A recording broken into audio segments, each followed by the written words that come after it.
Assalamualaikum warahmatullahi wabarakatuh.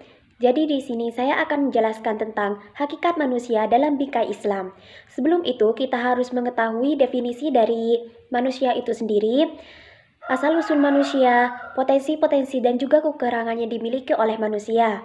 Yang pertama, definisi dari manusia menurut bingkai Islam. Manusia adalah makhluk Allah yang diciptakan untuk memakmurkan bumi dan beserta isinya. Manusia itu mempunyai beberapa nama dalam Al-Quran dan juga mempunyai arti yang berbeda. Dan salah satunya ialah Bashar, yang artinya kulit.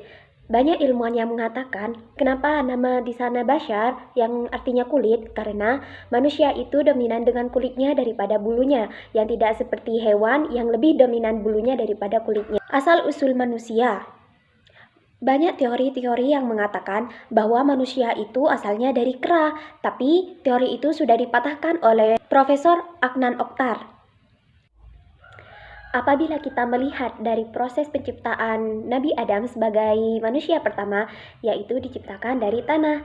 Namun, sekarang manusia itu diciptakan dari saripati tanah. Kenapa begitu? Karena semua makanan pokok yang manusia makan itu berasal dari tanah, seperti padi, jagung, gandum, dan lain sebagainya, yang nantinya akan diserap oleh tubuh manusia.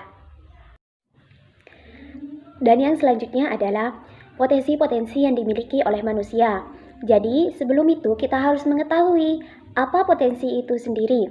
Jadi, potensi itu ialah kelebihan ataupun kemampuan yang diberikan Allah kepada manusia sebelum kita berkiprah sebagai khalifah di bumi.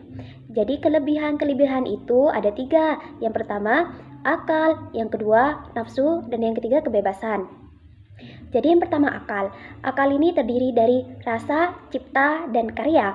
Maksud dari rasa, cipta, dan karya tersebut ialah manusia diberikan kelebihan oleh Allah untuk membuat karya, untuk membuat cipta di bumi. Seperti manusia menciptakan pesawat yang nantinya akan sangat berfungsi bagi manusia yang lain apabila mereka ingin bepergian jauh dengan waktu yang sangat dekat, seperti kapal yang membuat manusia bisa melewati lautan tanpa harus tenggelam.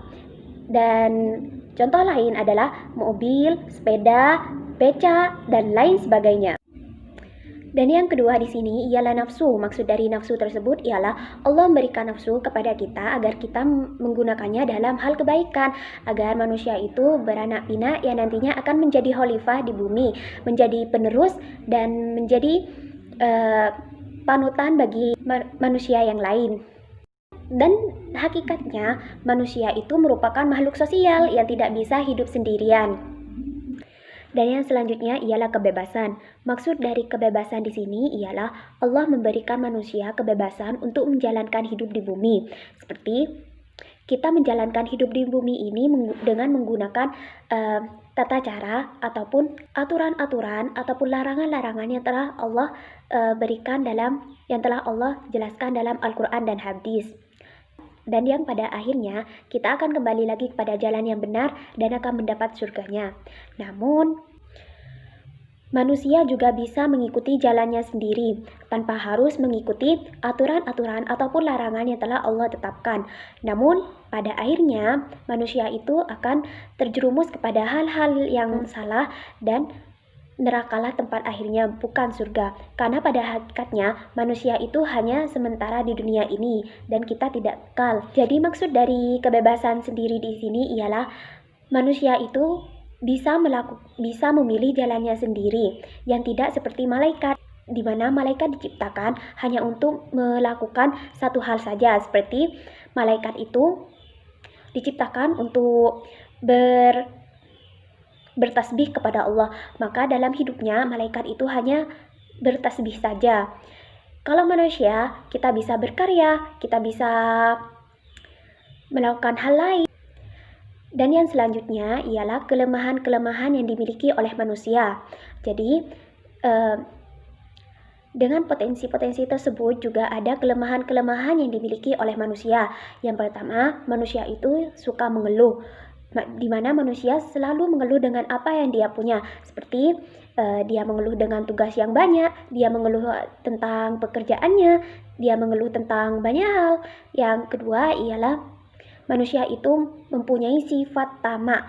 Tamak di sini dia selalu merasa kurang dengan apa yang telah Allah berikan.